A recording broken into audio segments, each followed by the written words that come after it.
Testing 1, 2, 3. Testing 1, 2, 3. This is Radio Free Mormon, on the air, broadcasting behind enemy lines.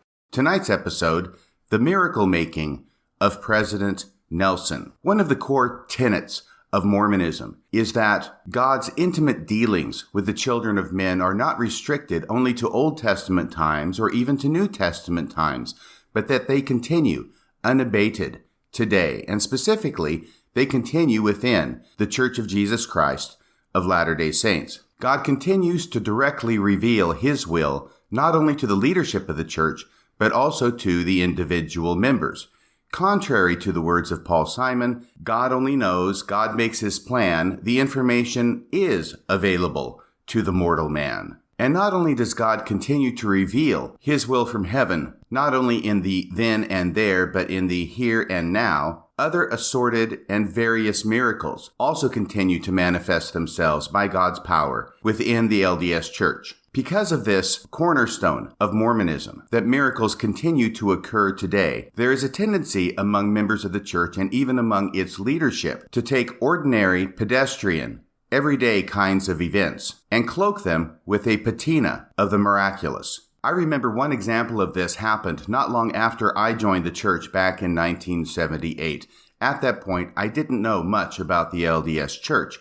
All I knew was that it was 16, it was beautiful, and it was mine. And what made it so beautiful was that it was true. Much of what I learned about the church at that early age came from my best friend, Bruce, whom I've talked about in prior podcasts. He was the person who introduced me to the gospel and baptized me in June of 1978. One day, not long after that, we were talking about the succession to the presidency. In other words, how the new president to the LDS Church is chosen after a president passes away. I remember Bruce telling me in odd tones, that's odd, A-W-E-D, not O-D-D, in odd tones, how when the president of the church passes away, the other 14 apostles get together in a room in the Salt Lake Temple and they all pray about who should be the next president of the church. And then after they have prayed, miracle of miracles, each and every one of those 14 apostles receives the exact same revelation that Apostle X should become the next president of the church, and that is in fact the next apostle who does become the president of the LDS Church.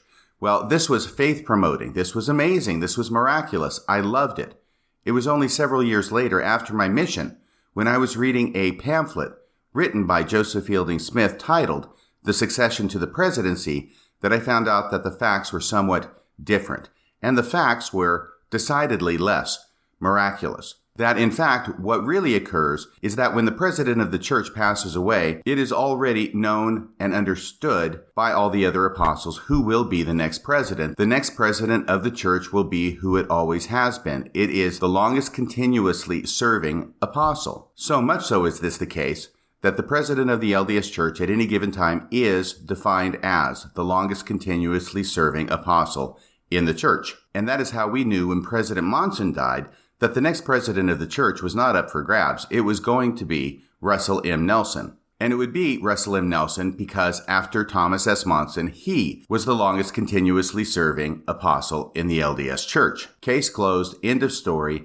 no miracle about it. So we can see how the simple following of long-established procedure in choosing the president of the church can become imbued with a nimbus of the miraculous. But not only is this penchant for making miracles out of nothing at all prevalent among the membership of the church, it is also something that we can see among the leadership of the church. In tonight's episode, we're going to look at not one, but 3 examples of how the current president of the church, Russell M. Nelson, appears to take ordinary events and add miraculous elements to them in order to make them extraordinary. And that is why tonight's episode is titled, The Miracle Making of President Nelson. I like to call these 3 examples, number 1, the revelation that wasn't, number 2, the lady in the hat, and number 3, the incident at Mozambique. But before we get to those examples, I want to thank everybody who has donated to the Radio Free Mormon podcast. Your donations keep this podcast going. And I want to encourage everybody who has not yet made a donation to go to radiofreemormon.org right now and make a contribution today. $10 a month, $25 a month, $50 a month, whatever you can afford. Your contribution will keep this podcast going into the future and keep Radio Free Mormon broadcasting behind enemy lines. Now, on to example number 1, the revelation that wasn't. Example number 1 has to do with something we talked about not that long ago in episode 63 titled President Nelson Jumps the Shark. In that episode, we looked at the November 2015 exclusionary policy related to members of the church in gay marriages and their children, as well as the reversal of that policy in April of 2019, approximately 3.5 years later. We talked about how both of them were claimed by Russell M. Nelson to be revelation, both the institution of the policy as well as the reversal of the policy. Both of those came from the same all-knowing deity, according to President Nelson. According to D. Todd Christofferson, however, he had never heard about this policy until it was presented to all of the apostles for an up or down vote without debate on November 3rd, 2015. This is the day that the policy was enacted, and only 2 days before it was leaked to the public on November 5th, 2015. D. Todd Christofferson related this to his brother, who then related it to noted LDS historian and scholar Gregory Prince. We learned about this in an interview he had with the Salt Lake Tribune in April of 2019. Play the tape. And that was the go-ahead. But what Tom Christofferson said that evening, so this now is Thursday evening, he said he had spoken to his brother Todd earlier, and that Todd had told him that Tuesday morning was the first that he had known about this policy, and that it was presented to the 12 as an up or down vote without debate. So you can see here how, according to D. Todd Christofferson, the enactment of this policy was nothing miraculous. While there may be many words that could be used to describe the enactment of this policy, miraculous is certainly not one of them. Now compare this account by D. Todd Christofferson with the story told by Russell M. Nelson in January of 2016 about the exact same event, the enactment of this policy. And notice how Russell M. Nelson takes every opportunity to embellish the story in order to add supernatural elements to it to make it constitute a miracle. Play the tape. The first presidency and quorum of the 12 apostles counsel together and share all the Lord has directed us to understand and to feel individually and collectively. And then we watch the Lord move upon the president of the church to proclaim the Lord's will. This prophetic process was followed in 2012 with the change in minimum age for missionaries, and again with the recent additions to the church's handbook, consequent to the legalization of same-sex marriage in some countries. But strangely, Apostle D. Todd Christofferson knows nothing about these meetings in the temple. The President Nelson says the first presidency and all the apostles convened. It reminds me of a children's story I used to read to my daughter when she was a little girl. A moose and a goose together have juice, but not the hippopotamus. But here it should be, a moose and a goose together meet at the temple, but not D. Todd Christofferson. Filled with compassion for all, and especially for the children, we wrestled at length to understand the Lord's will in this matter. Ever mindful of God's plan of salvation and of His hope for eternal life for each of His children, we considered countless permutations and combinations of possible scenarios that could arise. This part of the story seems contradicted by the facts as well, because you will recall that within 2 weeks after this new policy was leaked, the first presidency was put to the trouble of correcting it in 2 major aspects, which I have gone over in prior podcasts. The point being, it is pretty darn clear that they did not go over every possible permutation in these many, many meetings with all the apostles present, at which D. Todd Christofferson, an apostle, at a minimum, was apparently not present. We met repeatedly in the temple in fasting and prayer and sought further direction and inspiration. And then when the Lord inspired his prophet, President Thomas S. Monson, to declare the mind of the Lord and the will of the Lord, each of us during that sacred moment felt a spiritual confirmation. It was our privilege as apostles to sustain what had been revealed to President Monson. So this is example number 1 of an instance where Russell M. Nelson seems willing to take a very ordinary kind of event, such as an up or down vote by the apostles on enacting this policy without debate and making a miracle of it. If this were the only example, it would be worth commenting on. But the examples do not stop there, because it appears that President Nelson may have a track record of this sort of thing. Example number 2 has to do with a story. It's a missionary story involving President Nelson many years ago when he gave a Book of Mormon to a colleague of his, and the colleague ended up reading it, and the colleague and his wife ended up joining the church. Now that is a nice story. It's a good story. There's nothing wrong with that story from an LDS point of view, and it is worth recounting on its own terms. But it appears that that was not good enough for President Nelson, who ended up embellishing this story as well in order to add miraculous elements to it to make it more than it really was.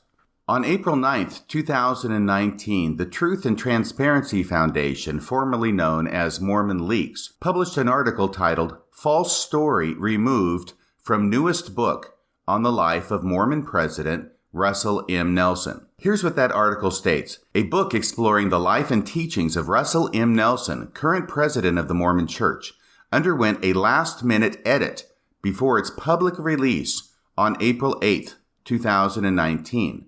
The publisher, Deseret Book, of course, became aware that the book contained a faith-promoting story with material inaccuracies. What we're going to see is that this faith-promoting story's material inaccuracies all had to do with the miraculous elements of the story. Going on, the story was subsequently removed and the book reprinted in time for its scheduled release. Excerpts from the book titled "Insights from a Prophet's Life, President Russell M. Nelson," authored by Sherry Dew, were published in an article found in the March and April 2019 issue of LDS Living magazine. One excerpt, titled "You Didn't Read It, Did You?" tells the story of a young Nelson who was serving as a surgeon in Korea during the Korean War. So what's going on here is that there's this big book authored by Sherry Dew about President Russell M. Nelson. She's best friends with his wife. They hang out together all the time, and they have for years. Sherry Dew frequently accompanies Wendy and Russell Nelson on their tours throughout the world. She is in a place where she has direct access not only to President Nelson, but also to his wife, Wendy. She has written a book about Russell M. Nelson. It's scheduled for release in April 2019, and just prior to its release, an excerpt from that book is published online in the LDS Living magazine. And as it turns out, it was a very fortunate thing that they published this particular excerpt online. It was a promo for the book. But the problem was that the story told in the promo article was wrong. Going on, one excerpt titled "You Didn't Read It, Did You?" tells the story of a young Nelson who was serving as a surgeon in Korea during the Korean War. While serving, he discussed the Book of Mormon with a nurse on staff, Beverly Ashcraft. He gave her a copy of the book only for it to be returned a few days later by her husband, Derwin, a fellow surgeon at the base. Derwin did not express much interest in learning more about the book. According to the story, Nelson pressed and convinced the Ashcrafts to read the entire book. The couple was eventually baptized by Nelson. Derwin died a few years later, and Beverly remarried. So this is back during the Korean War. This is in the first part of the 1950s. Time goes on. Apparently, sometime shortly after Nelson became an apostle in 1984. So this would have been approximately 30 years after the incident being described with the Ashcrafts. Apparently, sometime shortly after Nelson became an apostle in 1984, he spoke at a stake conference in Tennessee. While at this stake conference, Nelson was drawn to a woman he saw in the crowd wearing a hat. Now remember, this is a story as being related by Russell M. Nelson in this new book that's about to come out. Nelson was drawn to a woman he saw in the crowd wearing a hat. While he was giving his talk from the pulpit, he called her out in the crowd and asked how long she had been a member and who baptized her. She responded that he baptized her in 1951. The woman was Beverly. See how miraculous this is already, but the miracles keep coming. The story goes on to describe how Nelson asked Beverly, "How many people connected with you have come into the church since I baptized you?" Astonished, she revealed a dream she had the night before, in which someone at the conference asked her that very question. Because of the dream, she came prepared with a piece of paper in her purse with the answer to the question. So apparently, she gets up sometime after she has this dream, maybe in the morning, maybe she wakes up in the middle of the night like Russell M. Nelson does and writes it down on a pad of paper. She brings it to the conference because of this dream, and lo and behold, here's President Nelson, who apparently does not remember her. His attention is only drawn to her because of the hat she is wearing, and he asks her, "How many people connected with you have come into the church since I baptized you?" Well, here's the piece of paper. She pulls it out of her purse, and here's the answer to that very question. There's only one problem with the story. It didn't happen. At least none of the miraculous elements of it happened. And this was picked up by the daughter and granddaughter of Derwin and Beverly. According to Leslie and Katie McKenzie, daughter and granddaughter of Derwin and Beverly. So Leslie is the daughter and Katie is the granddaughter. That is not what happened. In a phone interview with the Truth and Transparency Foundation, Leslie and Katie, the daughter and granddaughter, told the real story behind their mother and grandmother's conversion. A conversion story that has been a source of pride in their family for nearly 7 decades. So Leslie and Katie, the daughter and granddaughter respectively, of Beverly and Derwin Ashcraft, read the article in LDS Living magazine that described this miraculous event involving their mother, Beverly, who is still alive, by the way, even though Derwin has passed away. Beverly is still around. And they reached out to LDS Living in order to correct the record. Leslie and Katie say that their family have always been proud that their first exposure to Mormonism was through Nelson, so that part of the story is correct. The man who would later become president of the church.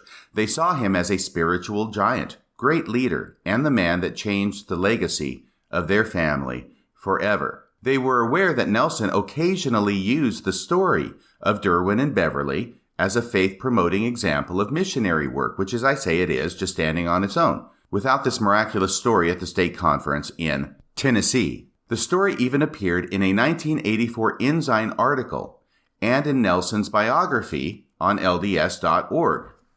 However, in these versions, there is no mention of Korea, Beverly being a nurse, or a serendipitous encounter at a state conference in Tennessee. According to Leslie and Katie, Beverly was never a nurse. She never lived in Korea, and she didn't know Nelson until her husband introduced her to him. Derwin met Nelson when the two were working, not in Korea, but at the Walter Reed Army Military Medical Center in Washington, D.C. They were both doctors performing research, Derwin a veterinarian and Nelson a medical doctor. They became friends, and Nelson later met Beverly, who worked in the same hospital, as a transcriptionist, not a nurse. Nelson introduced them to the Mormon church and baptized them. So that's the story. Russell M. Nelson does introduce both of them to the LDS church. He does baptize both of them. But what about this miracle that occurred at the stake conference in the 1980s at a stake center in Tennessee? Well, according to Leslie and Katie, there was an encounter in the 1980s at a stake conference. Unfortunately, nothing miraculous happened there, but they say there was an encounter in the 1980s at a stake conference. Shortly after Nelson was called to be an apostle, he traveled to Knoxville to speak at the conference. Leslie and Katie were both living with Beverly in Knoxville at the time, so they were present. They're eyewitnesses. When they heard Nelson was coming to town, they made sure to attend. So all three of them are there, the daughter, the granddaughter, as well as Beverly. They remember that Nelson was aware of who Beverly was and knew she was in attendance. So wait a second. This isn't a situation where there's a mass of people out there at state conference and President Nelson's attention happens to be drawn to a lady who's wearing a hat. He knew she was going to be there. They remember that Nelson was aware of who Beverly was and knew she was in attendance.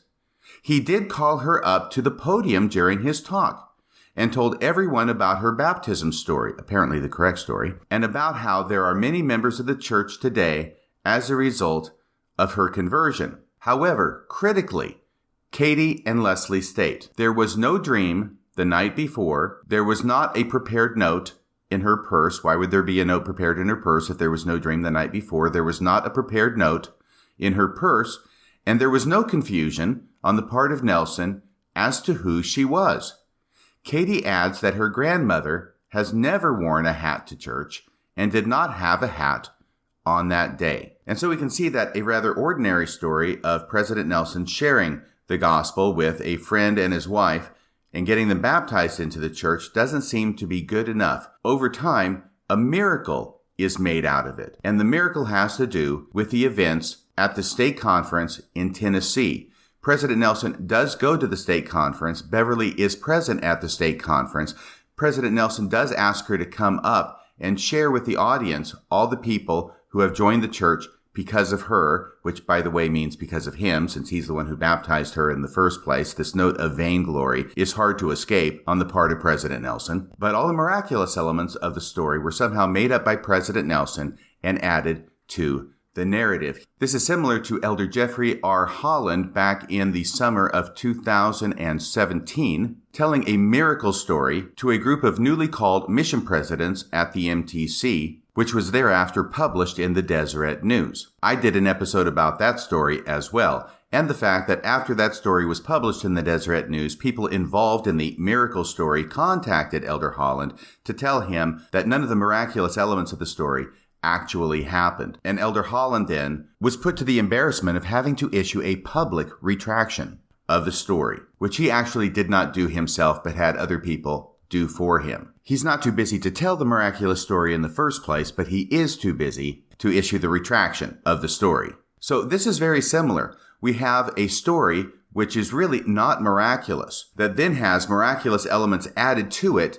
It is published by LDS Living in this case, and not Deseret News, but it's published in LDS Living in advance of the book that is shortly coming out, which contains this miracle story. And fortunately, people associated with the story who know the true facts and know that there was really nothing miraculous about it, contact the church and let them know, hey, you've got it wrong. There's no miracle about this. And this is done in time for them to take it out of the book before the book hits the stands at the Deseret bookstores. The only difference between the situation between Elder Holland and President Nelson is that in Elder Holland's case, it does not look like Elder Holland was the one who added the miraculous elements to the story. That had been done by others before him, and he was simply repeating a miracle story without checking out whether it was true. In President Nelson's case, it appears to be more serious. He's not simply repeating a miracle story he's heard from somebody else. He's taking a story that actually occurred to him. This is a personal story,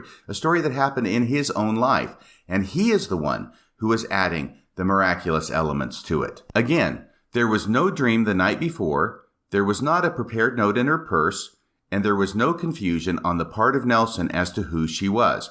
Katie adds that her grandmother has never worn a hat to church and did not have a hat on that day. So where does the hat come from? Well, there has to be some reason for President Nelson's attention to be drawn to Beverly if she's in the audience and if he does not know that she is already going to be there, which he actually did. But now that he's changed the story, there has to be some reason for his attention to be drawn to this one woman among hundreds of people present at a state conference, and so he creates the hat out of thin air. And so the hat becomes something that is necessary to his new telling of the story, his improved telling of the story, his miraculous telling of the story. Katie was first made aware of this new version of the story in early March 2019, when a family member sent her a screenshot of the article from LDS Living. She showed it to her mother, and when she realized that it was part of an upcoming book, immediately reached out to Deseret Book and LDS Living. She sent both companies a document with annotations pointing out the incorrect information, i.e. the miraculous information. Katie was eventually contacted by a representative from Deseret Book and another from LDS Living. The representative from Deseret Book thanked her for bringing this to their attention. I mean, can you imagine how embarrassing this would be to have this story included in a book that went out to hundreds and thousands of faithful Latter-day Saints, only to find out later that it was all made up? Can you say Paul H. Dunn? The representative from Deseret Book thanked her for bringing this to their attention, and that since it was so close to the release date, they would just remove the story entirely instead of trying to fix it. The representative told Katie that this would require a reprinting of at least some of the books as the final printing process had already begun. Whew, boy, talk about in the nick of time. The representative from LDS Living, so this is the second rep. The first one was a rep from Deseret Book. This is the rep from LDS Living.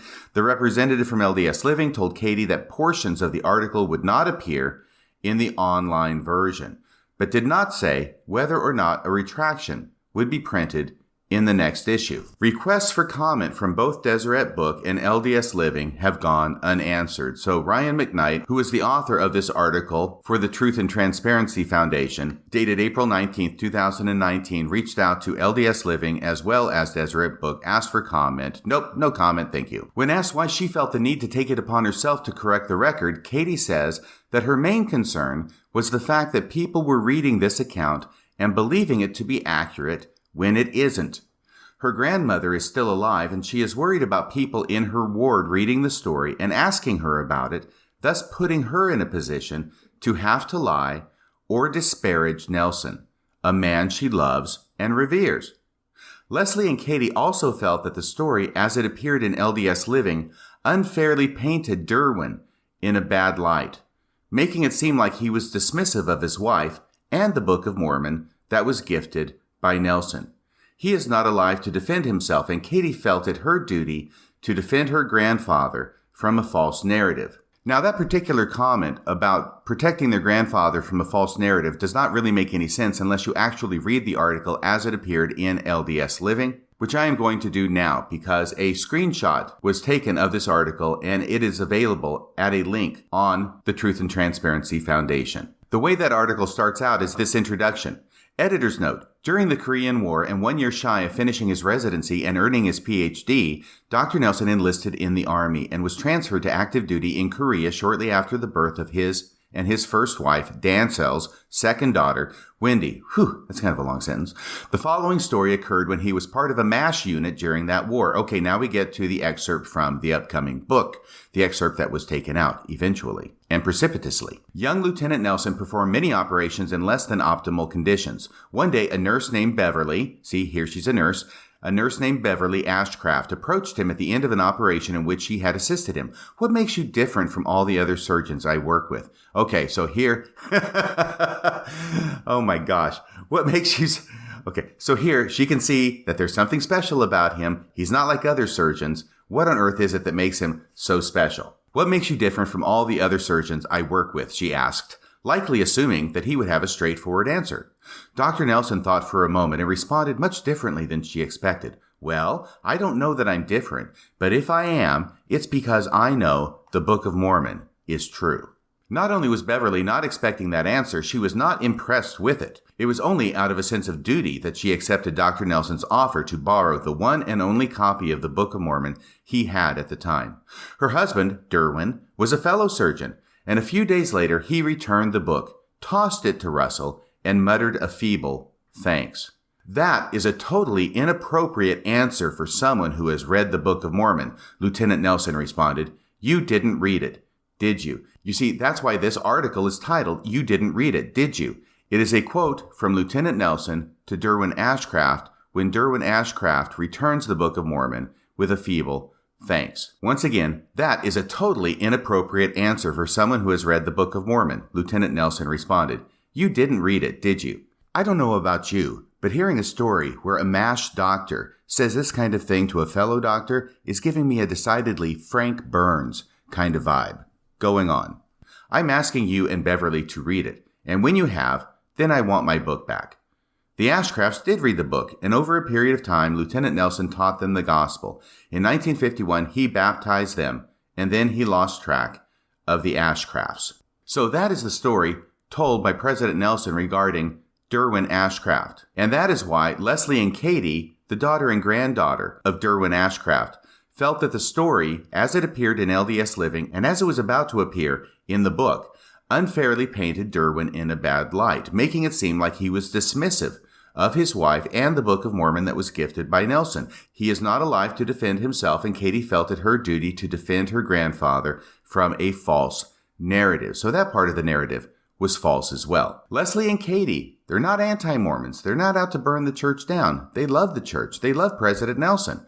Leslie and Katie harbor no ill will toward Nelson, nor do they think he owes them an apology. They hope that LDS Living prints a retraction and that better fact-checking is done in the future before putting stories like this in books that are meant to be read by millions of people. So that's the end of the article there at the Truth and Transparency Foundation, published April 9th, 2019. You can see that once again, President Nelson takes a rather ordinary and unmiraculous occurrence, and in order to make it ready for prime time, adds miracle upon miracle in order to show beyond any shadow of a doubt that God continues to manifest his will through miraculous means to members of the LDS Church. But you know, after actually reading the article as it was set forth in the LDS Living magazine, it strikes me that the Truth and Transparency Foundation article summarizing the story did not really do justice to all of the miraculous elements that were put forth in this story as published. Let me take a couple of minutes to read the rest of that story so you can see what I mean. While I'm reading this, remember that this is an excerpt from a book that was just about to hit the stands in April of 2019. It is a book about President Russell M. Nelson, written by Sherry Dew. And it is very difficult for me to believe that this story or this entire book was going to be published without having been reviewed first by President Nelson to assure its accuracy, and that he agreed with the portrayals being set forth in it. So I think it's fair to conclude that this story does have the imprimatur of President Nelson as to its truth and accuracy. From the point where I left off, the Ashcrafts did read the Book of Mormon, and over a period of time, Lieutenant Nelson taught them the gospel. In 1951, he baptized them, and then he lost track of the Ashcrafts. Fast forward 30 years to when Russell Nelson had become Elder Nelson, a member of the Quorum of the 12 Apostles who had just been asked to take a last-minute assignment to fill in for Elder Neil A. Maxwell at a stake conference in Tennessee. Elder Nelson headed for Tennessee, arriving at the airport where members greeted him with "Welcome to Tennessee, Elder Maxwell" signs. Well, that's a little bit humorous. Obviously, they didn't get the word that he was going to be substituting for Elder Maxwell. They thought it would be Elder Maxwell, and they had signs saying, "Welcome to Tennessee, Elder Maxwell." The story goes on. During the Sunday morning session of the conference, Elder Nelson was drawn to a woman wearing a large hat and sitting on the left-hand side of the chapel. He asked the stake president who she was, because you see in the story, he doesn't know that it's Beverly, even though he actually did in reality know that she was there. But that's not miraculous enough. He asked the stake president who she was. The president didn't know, but managed to learn that her name was Beverly Zitting, Zitting. She had remarried after her husband passed away. Now she has a new last name, Beverly Zitting. When Elder Nelson went to the pulpit, he felt prompted. You see, there's that miracle stuff. When Elder Nelson went to the pulpit, he felt prompted to call this woman to join him. So he doesn't know who she is. All he knows is that she's wearing a big hat. He's been told her name is Beverly Zitting, which he would not put two and two together even if he remembered Beverly Ashcraft, because her name is now different. So he asks this woman, whom he doesn't know, to come up and join him at the pulpit at a stake conference in front of hundreds of people. And after she gets up there to the pulpit, he asks her a question. "How long have you been a member of the church?" he asked her, with the congregation looking on.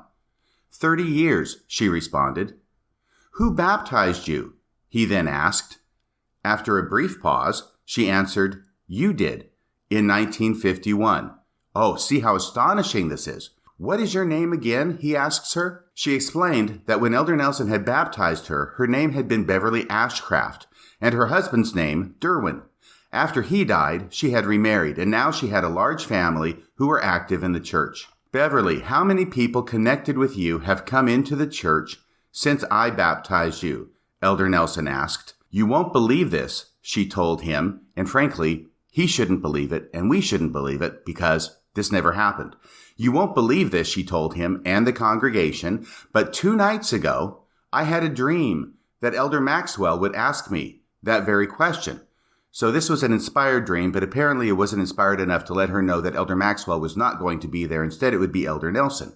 I had a dream that Elder Maxwell would ask me that very question. So she had come prepared, and she pulled out of her purse a paper with the names of all the people who had come into the church as a result of her baptism. The number was 80.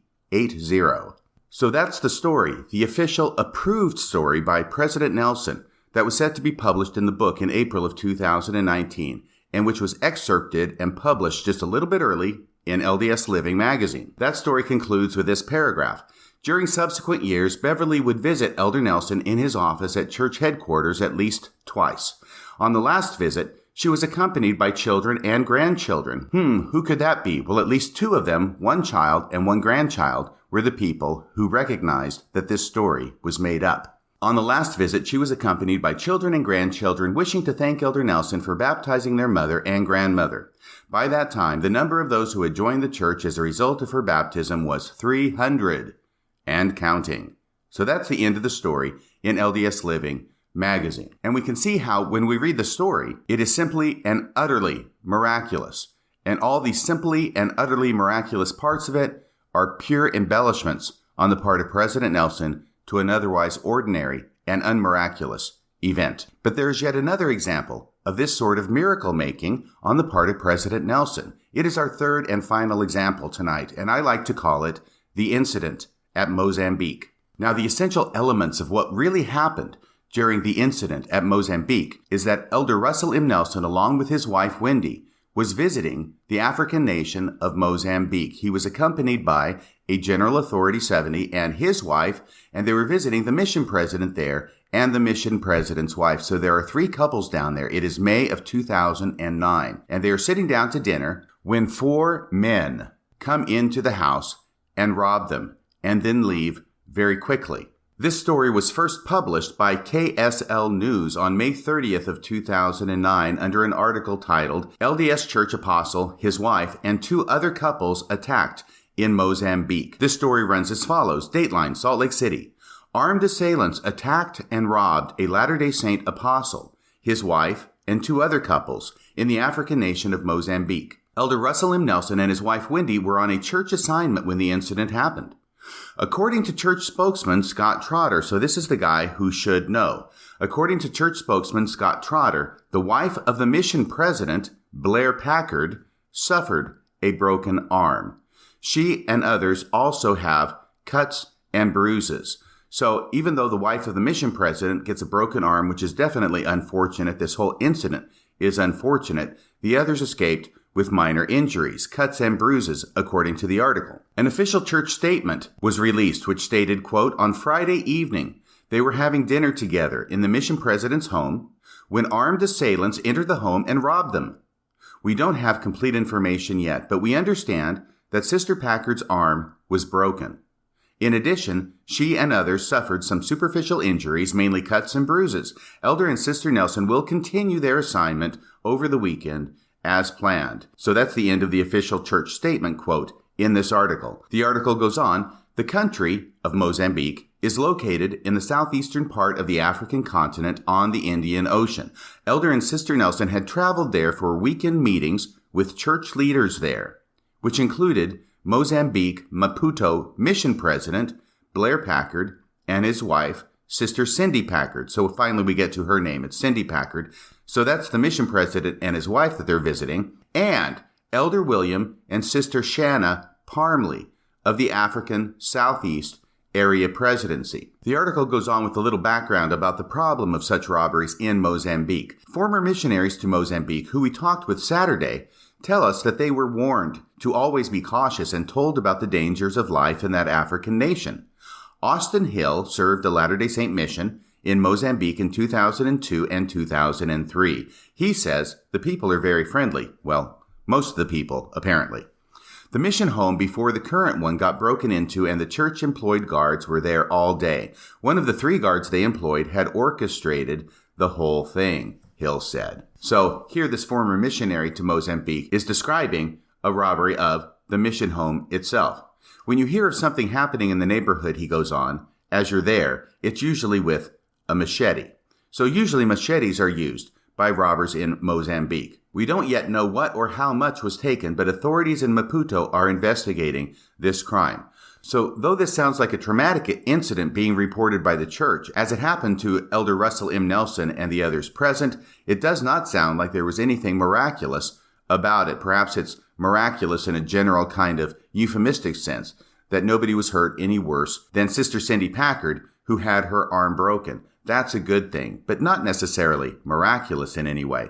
What we're going to find out is the only reason it's not miraculous is because it hasn't germinated long enough in Russell M. Nelson's mind, and perhaps Wendy Nelson's mind, in order to add miraculous elements to it, which will happen before very long, as we shall see. Because by November of 2009, just 6 months later, additional details are being added to the story. Details not mentioned before, and details of a decidedly miraculous nature. Interestingly, this is not President Russell M. Nelson who first voices these miracles. Rather, it is his wife, Wendy Nelson. And she described these miraculous elements at an event called Time Out for Women in Salt Lake City. On November 15, 2009, the Deseret Morning News wrote an article about a talk Sister Wendy Nelson gave at this event, and the article is entitled, Apostle's Wife Felt Comfort Despite Attack. Let's read this article together, shall we?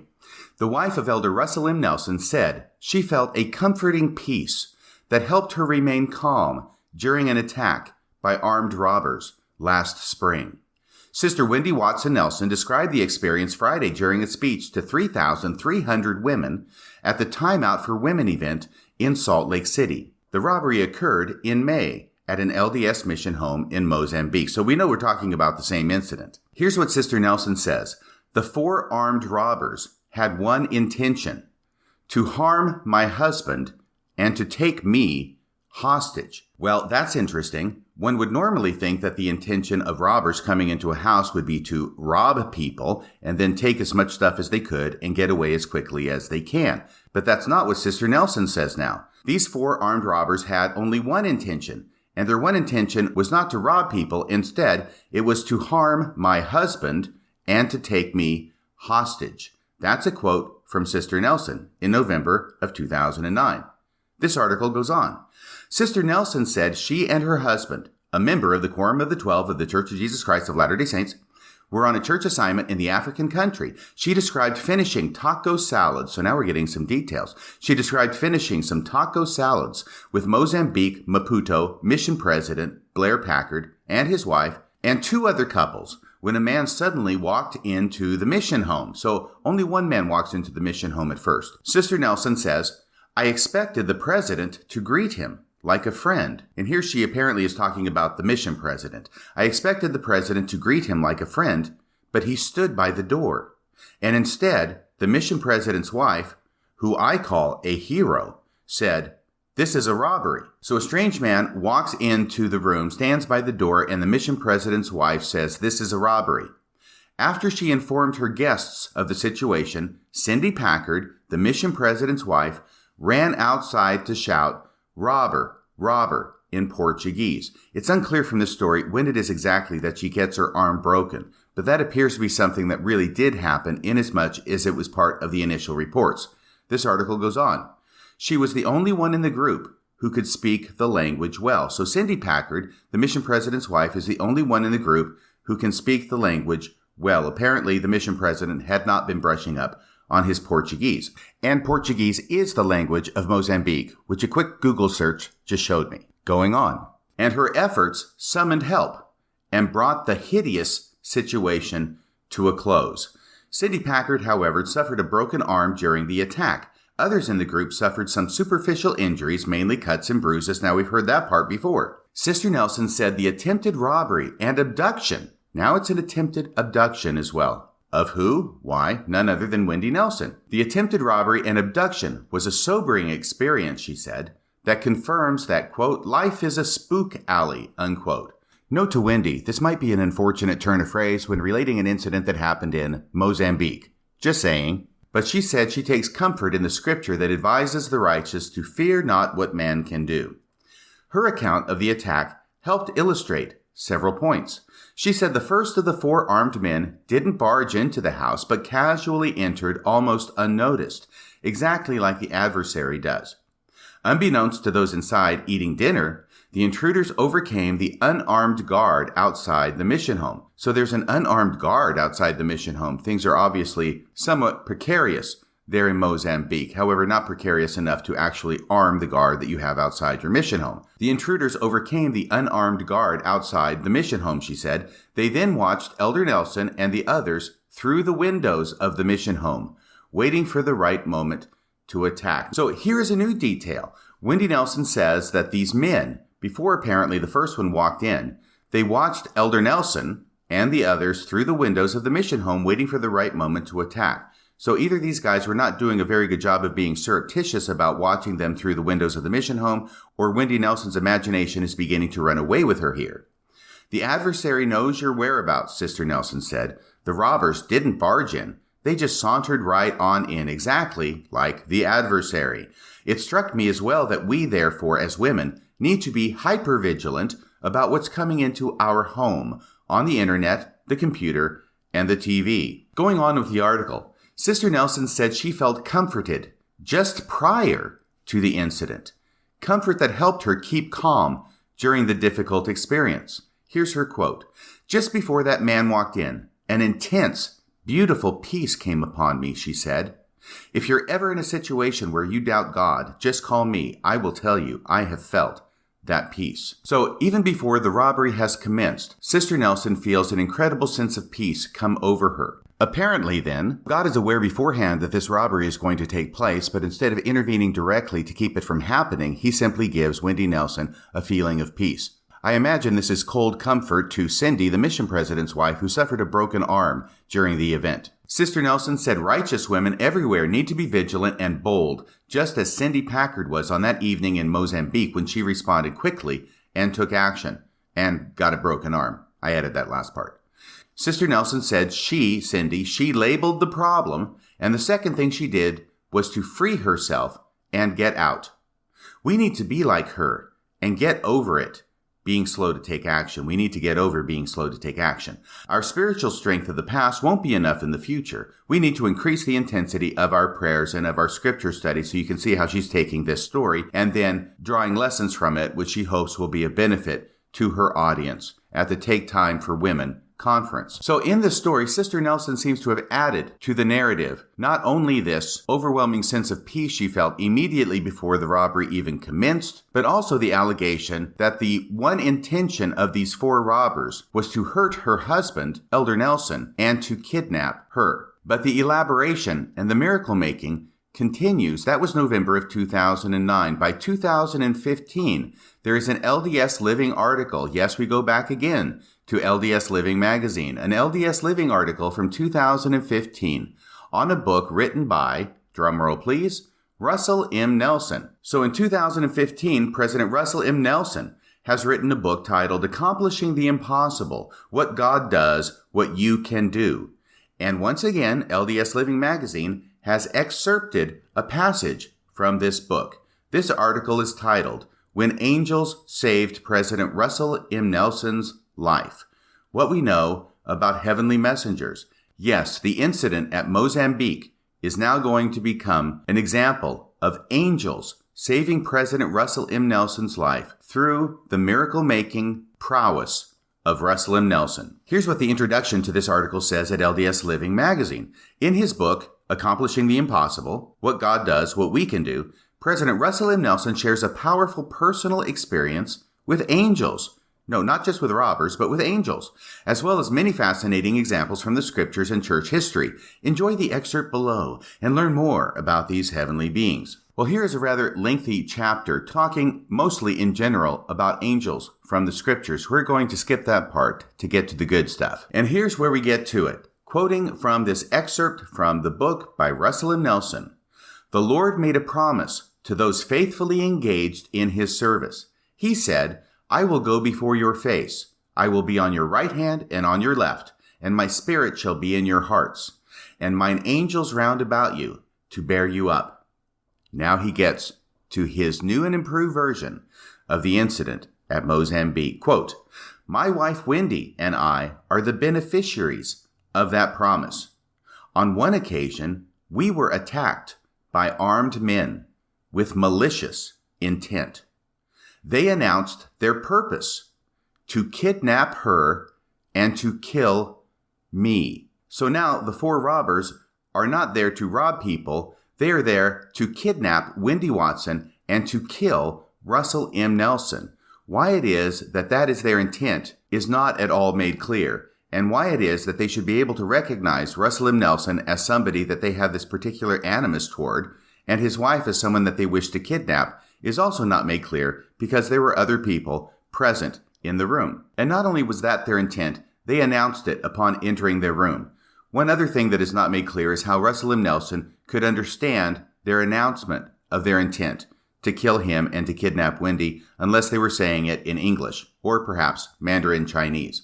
Or perhaps these 4 robbers were among the more educated citizens of Mozambique who knew how to speak not only the native Portuguese, but had also learned a bit of English, specifically for occasions such as this.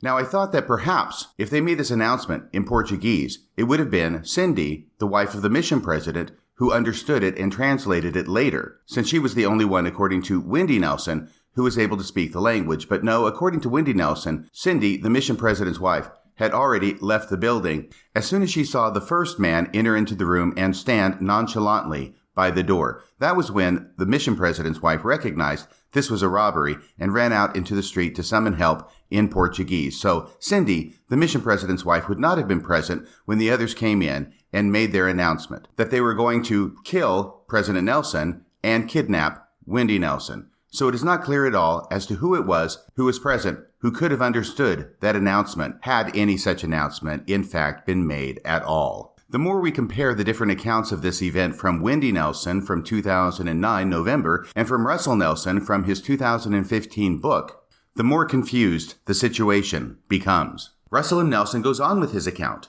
After they maliciously molested us in those evil objectives, they became totally foiled. Now, it is not clear what he means when he says they maliciously molested us in those evil objectives. The evil objectives are obviously to kidnap her and kill him, but they did not succeed in either because, as he says, they became totally foiled. Now, listen to this. A gun to my head failed to fire. So now all of a sudden, these armed robbers have put a gun to President Nelson's head and pulled the trigger, and it did not go boom. It went click. That's miraculous. But what about Wendy? He goes on, and my wife was suddenly released from their hideous grasp. He doesn't say how it was that she was released, but apparently they came in, they announced their intention to kidnap her, they grabbed her, and then they suddenly released her. This recounting of the story by President Nelson is strong on miracle and short on detail. Then they disappeared as quickly as they had appeared, which is what you would expect robbers to do once they had gotten the stuff they came in to rob. We were mercifully rescued from potential disaster. We know we were protected by angels round about us. So you see, here's where the angels come in. The angels come in because now that this story has been elaborated to the point where the robbers come in, they announce their intention to kill President Nelson. They put a gun to his head. It fails to fire. Now, angels are there protecting them. Why? Because they are the recipients of this promise that angels will go before the faithful servants of the Lord to protect them. And indeed, his wife Wendy is one of those faithful servants who also was protected by angels because after the robbers had announced that they were going to kidnap her, they were somehow, inexplicably, totally foiled because Wendy was suddenly released from their hideous grasp. Yes, Elder Nelson concludes, the Lord's precious promise had been invoked in our behalf. Now wait another second. Where did the gun come from? I thought the original newspaper report about this robbery said that robberies in Mozambique usually occur with people carrying machetes, not firearms. Let me look at that article again. Yes, that's right. Austin Hill, the former missionary in Mozambique, says, when you hear of something happening in the neighborhood, as you're there, it's usually with a machete. So it turns out that not only are the Nelsons attacked by well-educated robbers who can speak English, they have also managed to upgrade their machetes to firearms. This really is a miracle, isn't it? Now, is it possible that all of these details really did happen and they simply were not reported at the time in May of 2009? And it took until 2015 when President Nelson wrote his own book to actually give the full, accurate, and complete recounting? Yes, it's possible. But when you compare this example of the incident at Mozambique with the other examples that I have given, it appears that Russell M. Nelson has a track record of taking ordinary events and then overlaying them with a patina of miracles in order to not only make them faith-promoting for the members, but also to give the secondary and salubrious effect of demonstrating how special and how great Russell M. Nelson is. It's what one speaker in General Conference recently called a humble brag. So if there were only one example of this type of behavior by President Nelson, I wouldn't make a big thing out of it. If there were only 2 examples, I might start to mention it. But with 3 examples like this in the historical record, it is beginning to look more and more as if anything President Nelson says that involves a story of a miraculous nature should be taken with a grain of salt. And the reason I think this becomes more significant is because Elder Nelson is no longer simply an apostle. He is currently the president of the Church of Jesus Christ of Latter-day Saints, and as such is revered and sustained by true believing members of the LDS Church as a prophet of the living God. So having reviewed all of this evidence, the question is not so much whether he should be sustained as a prophet of God. The question is whether you would buy a used car from this man. Now, I think we all know why it is that President Nelson wants to add miracle stories to the otherwise mundane events of his life. The most charitable explanation is that he wants to increase the faith of the members of the church. But what happens to that faith when members of the church feel the Spirit when they hear these miracle stories from President Nelson, only to find out later that these are fabrications on his part and that they never happened? I think we all know what the road to hell is paved with, and perhaps it would be a good thing for President Nelson to keep that in mind. That's about all for tonight. Until next time, this is Radio Free Mormon, signing off the air.